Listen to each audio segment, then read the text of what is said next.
Hey, welcome back to another video where Barron and I are building our very own off-grid home with our very own hands. Don't forget to subscribe and send this video to a friend who you know would love to build their own off-grid home as well.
Okay, how far down are we going? To here?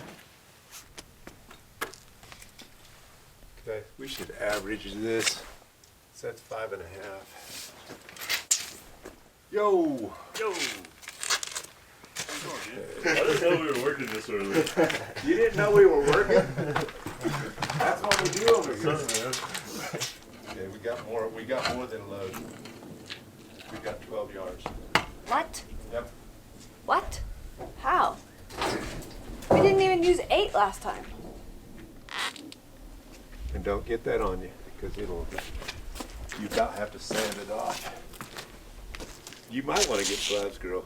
I mean, really, truly. That stuff is awful. Hey, Ginger. Would you believe it if I told you I'd used it coming before? later today Okay. to the locker eat it. I'll be I believe it, but have you ever gotten it on you? No, because I'm really good at it. Oh, go ahead then. Don't let me just belittle you, whatever you do. Yeah, do either of y'all need gloves? I'll take it. James probably does.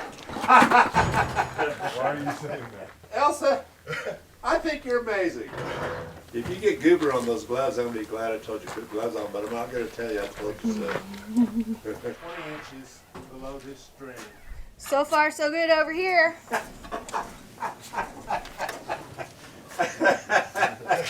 Elsa, I'm going to fall off of this laughing when you put a big old blooper on your hat all smeared down the front of that.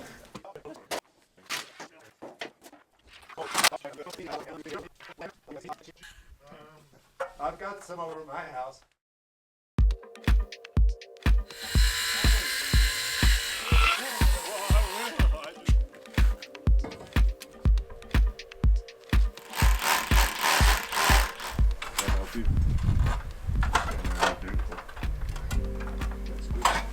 Hey, it'd make a great YouTube clip if we would James. crash off it here.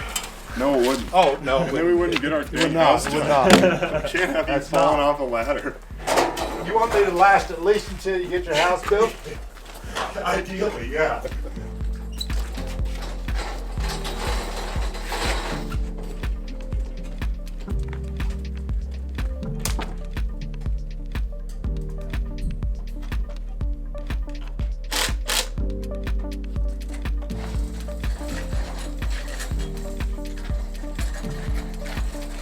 Knock out,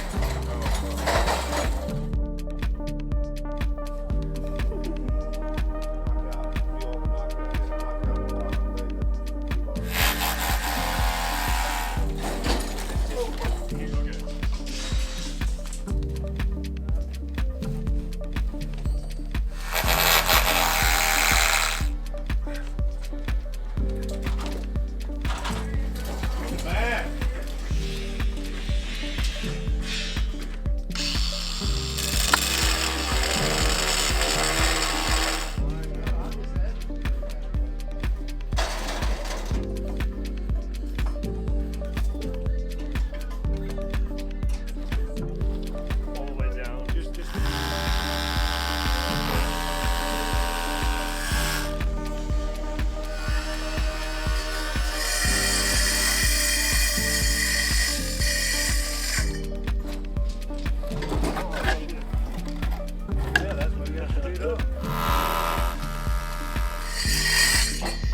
Camper, look at me. Hey. Camper. Hi, buddy. Camp. I've just seen so many videos of people like breaking something free and it comes crashing through the back window. Oh, yep. Giant, thick strap.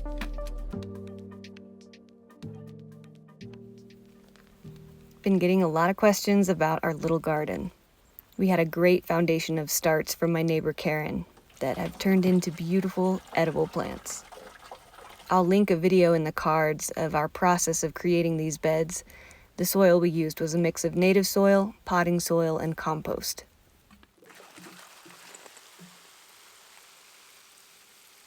We planned on using these corrugated metal sheets to keep mice from getting into the garden, but so far we haven't had any issues with rodents. Woo! A lizard! Just a lizard who likes to stop by from time to time. Bugs and aphids haven't been much of an issue either. We live above 8,000 feet high in the Colorado Rockies, so bugs aren't extremely prolific like they are in lower, more humid areas of the country. I've been trimming back the bolting plants to prevent them from going to seed too early. This plant is tatsoi, my second favorite green I planted this year. I've been trimming back the marigolds too because they have gone crazy and are crowding out my bell peppers. Or bell pepper, I should say. Of 4 plants, only 1 pepper is popped. Karen meant to give me a summer squash, but mistakenly gave me a Hopi squash, and it's doing really well. I don't have an oven to bake squash, though I know you can cook it in soups and stuff, but I cut off a couple of these little squashes to give to friends for fall decor. They're so cute. My favorite part about this plant is how its little vines wrap around blades of grass to keep the plant from blowing around. Such intelligence here, it's so cool. The only things I planted from seed were carrots and beets, both of which are growing very slowly, and I'll harvest them at the very, very end of the season, which is around late September here in our zone. Little broccoli heads are finally starting to show. I hope they get a little bigger. And my favorite plant of all is arugula, which I filled half of a garden bed with. I have barely had to water this summer because of all the rain. These 2 beds were the perfect size for Barron and I. They haven't required too much work to maintain, and it's just been such a gift to be able to connect so deeply, like at a literal root level, to the food that I'm putting into my body. And I do not know how I got so lucky, but 2 sunflowers have popped up right on the outside of our garden beds. Another thanks to the rain, our compost has been moist enough to actually compost. Last year, it was so dry I had to water our compost bin like I'd water our plants, which was challenging because we didn't have a well at the time. And I'm excited to use this on our garden beds next year.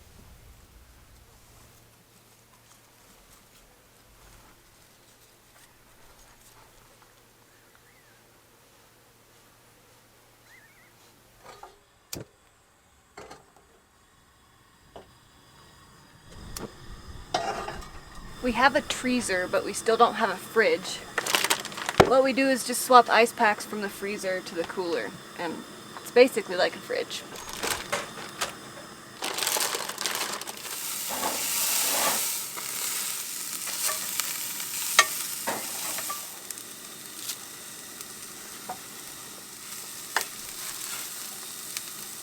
I see you coming to investigate my lunch. Oh, maybe not. This is pesto made by Karen, olive oil, and some canned chicken I had on hand. Plus some Parmesan. Barron was working on the house and said that he didn't want any of this pesto pasta, so I happily ate it all.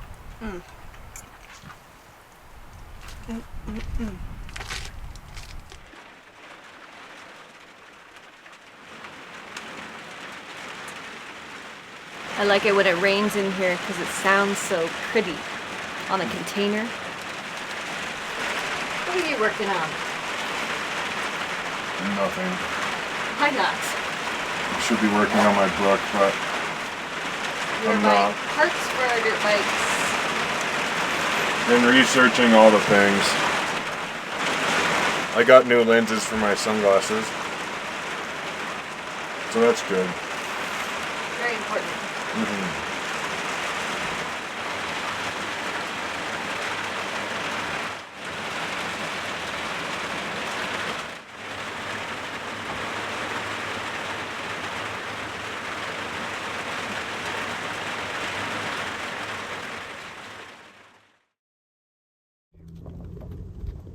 Friends! What's up, Cam? How's it going, bud? Oh my god. Oh my god.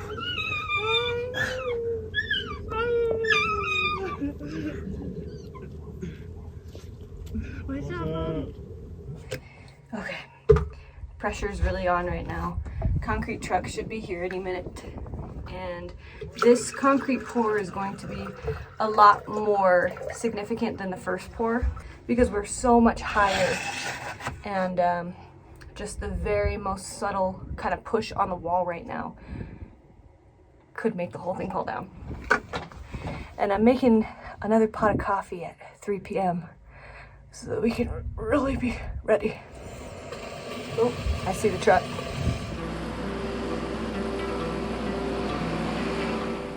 We had the same truck driver from our first concrete pour, which was so helpful because he kind of knew what we were doing up here. I hope this goes well. Last time was a little bit violent and we got it done, but thankfully my rib is back in place this time around, so it should be more comfortable. Once we get this done, then we're like very close to being finished, or it feels that way anyway. This is a big pour because then we can just finish the upstairs and we're rocking. So this unlocks a lot of opportunity to build further. So this is an exciting day for sure. It's working!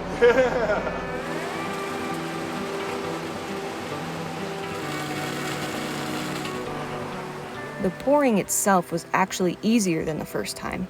The angle of the conveyor was steeper, so the flow of concrete wasn't as fast. Plus, Barron and James were above the wall this time, on scaffolding borrowed from yet another one of our badass neighbors.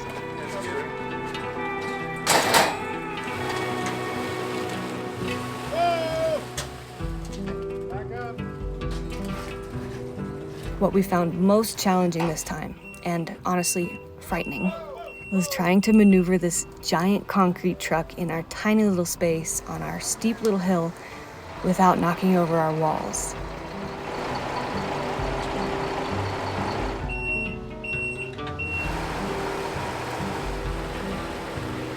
This is what I call the sport of work. You just get in the groove and just getting after it.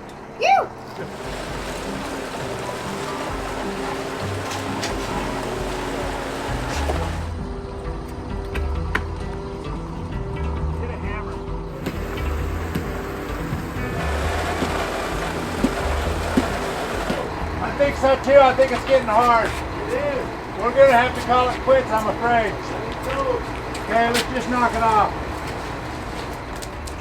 It took more time than what we wanted, and the concrete is starting to set up in the truck. So we're at the point where we gotta just call it quits. We got about probably a half a yard that it would have needed to fill the block, but yeah, it's beyond hope. Had to stop. That's the way it goes sometimes.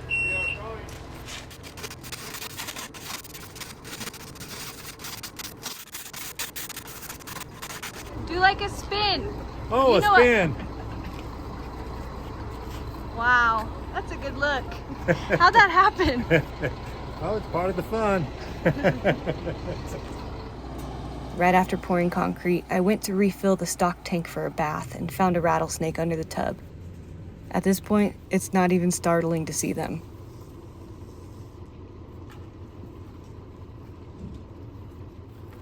Mike and Barron went to release it. Then we all took a well-needed dip in the river.